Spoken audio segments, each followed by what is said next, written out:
Hello मंडळी, रुचकर रसोई ब्लॉग्समध्ये मी तुमचे स्वागत करते। आज तुम्हाला मी मुगाचे आप्पे दाखवते। तर हे मूग मोड आलेले, हे असे मूग घेतलेले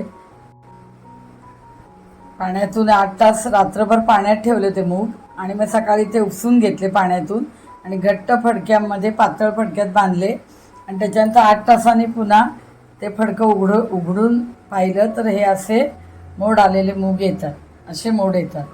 हे मोड आलेले मूग आहेत, त्याचे मी आप्पे तुम्हाला कसे करायचे ते दाखवते। त्याच्या आधी आपल्याला आता चटणी करून घ्यायची आहे। तर चटणीसाठी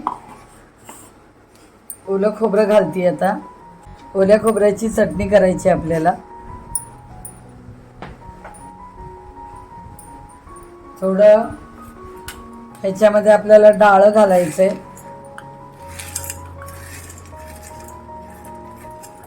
नंतर आल्याचे 4 छोटे तुकडे, लसूण 5-6 पाकळ्या आहे बघा, आणि हिरवी मिरची तिखट आवडीप्रमाणे या 3 मिरच्या मी घालते। तुम्हाला जास्ती तिखट हवं असेल तर तुम्ही घालू शकता। कोथिंबीर घेते, देठासकट घेते, आणि कोवळी देठ आहेत ती अशी तोडून मी ह्याच्यात घालते। चवीनुसार मीठ।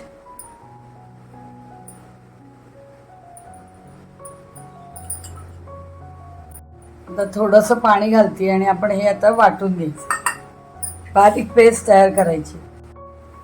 तर आपण चटणी वाटून घेतलेली आहे ओल्या नारळाची, ती आता मी ह्या पातेलीत काढते। रंग बघा किती सुरेख आलाय।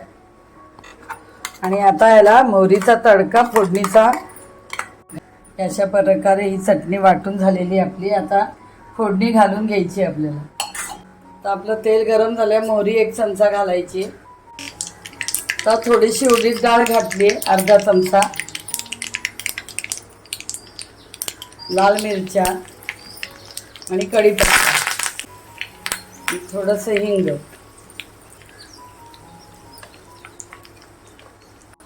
चांगली फोडणी होऊन द्यायची, खमंग वास सुटला पाहिजे।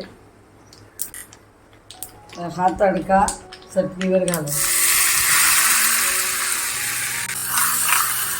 ती थोडी चटणी कढईत घालून, कढल्यात घालून फिरवून घ्यायची।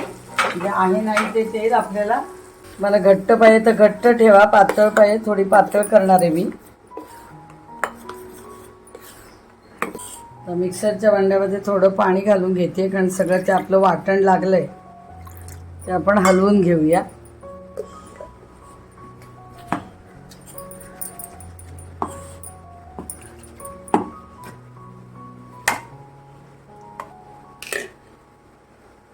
आणि हे पाणी आपण ह्याच्यात घालायचं। थोडंसं पाणी अजून घातलंय मी त्याच्यात, जेवढी आपल्याला पातळ हवी तेवढी करून घ्यायची। मीठ बघायचं बरोबर झालंय की नाही, नाही तर मीठ मागवून थोडंसं घालायचं। अशी चटणी करायची बघा। इतपत पातळ पाहिजे, याच्यापेक्षा पातळ नका करू, नाही तर चांगली लागणार नाही। ही चटणी आपली झाली, ती बाजूला करते मी। आता तुम्हाला मी आप्पे दाखवते मुगाचे। आता आपल्याला मुगाचे आप्पे तयार करायचे। तर मोड आलेले हे बघा मूग आहेत। तर आता मूग हे आधी आपल्याला मिक्सरमध्ये घ्यायचे सगळे। असे मूग आलेले मिक्सरमध्ये मी सगळे मूग घेतलेले।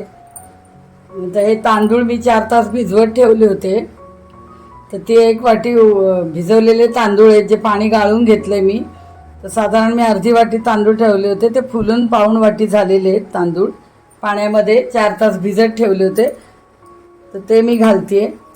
तुम्ही तांदूळाची पिठी पण वापरू शकता। तर याच्यामध्ये आपल्याला मसाले घालायचे।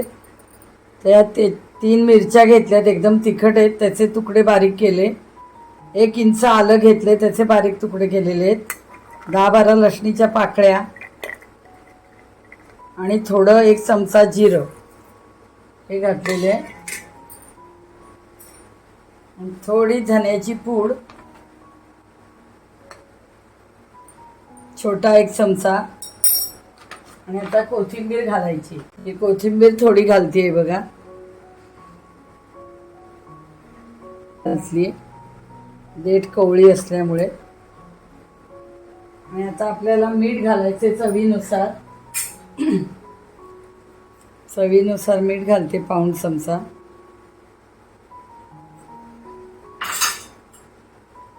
आणि आता याच्यात पाणी घालते चांगलं, अर्धा भांड.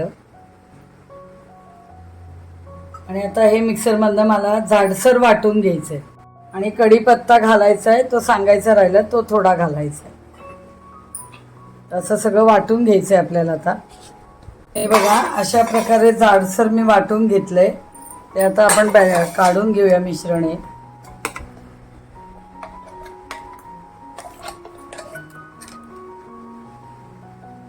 थांब की, हे अशा प्रकारे जाडसर वाटून घेतलंय. मिश्रण काढून घेऊया. गॅसवर मी आप्पे पात्र ठेवले, मीडियम गॅस चालू केलाय. आता तेल लावून घेऊया प्रत्येक खळग्याला. व्यवस्थित असं तेल लावून घ्यायचंय, म्हणजे आपले आप्पे चिकटणार नाही.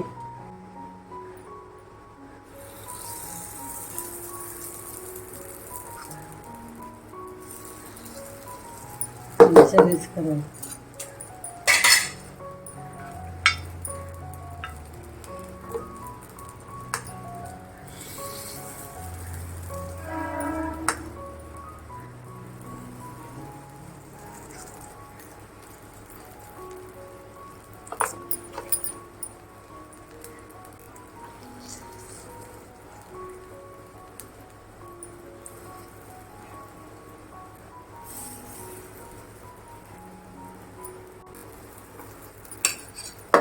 आता आपल्याला थोडं तेल घालून घ्यायचंय. गॅस लो मीडियम ठेवलाय मी.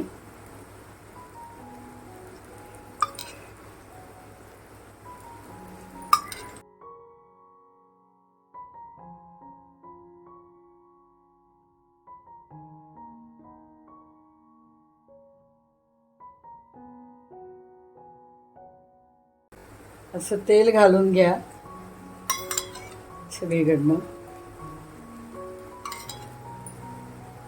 गॅस फ्लेम एकदम मोठी नाही ठेवायची, मीडियम पेक्षा थोडी कमी ठेवायची.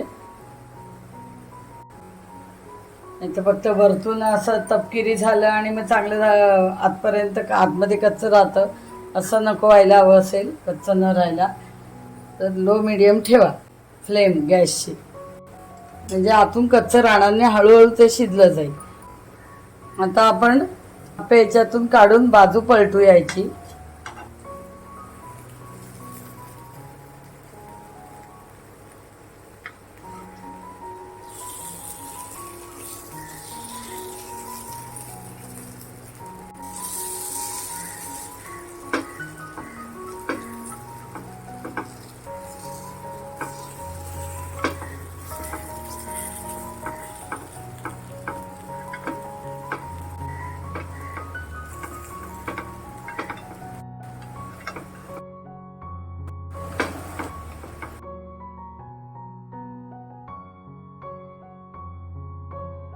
अशा पद्धतीने सगळे उलटून घ्यायचे आपल्याला.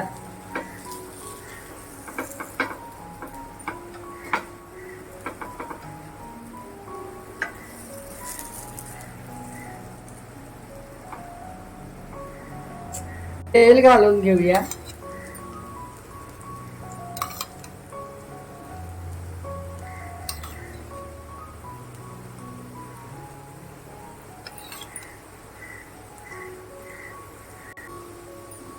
तेल बऱ्यापैकी सोडायचं बाजूनी, नाहीतर मग मूगडाळ तशी चिकट असते, त्यामुळे ते चिकटले जातात. त्यामुळे तेल तुम्ही चारी बाजूनी सोडा, आप्पे पात्राला पण लावून. आणि त्याशिवाय पुन्हा बाजू पलटल्यावर पण पुन्हा आता मी तुम्हाला दाखवलं की तेल बाजूनी घालून घ्यायचंय. तर आपण आप्पे काढून घेऊया व्यवस्थित. हे बघा, दोन्ही साईडनी छान झाले.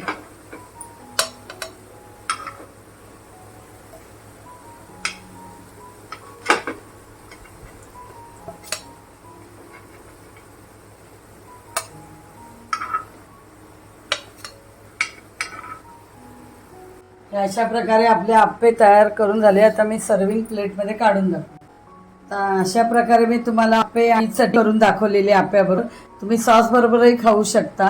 आणि अतिशय सुरेख आप्पे झालेले. तुम्हाला मी फोडून पण दाखवते, तोडून. गरम आहेत खूप. तर ते आतपर्यंत व्यवस्थित फ्लफी आणि चांगले हे बघा किती व्यवस्थित झालेत बघा, हलके झालेत एकदम. तुम्ही मी दाखवल्याप्रमाणे हे आप्पे करून बघा, झटपट होणारी रेसिपी आहे. तांदूळाचं पीठ नसेल तर थोडे तांदूळ 3-4 तास भिजवून मग तुम्ही त्याच्यात तांदूळ भिजवलेले घालू शकता.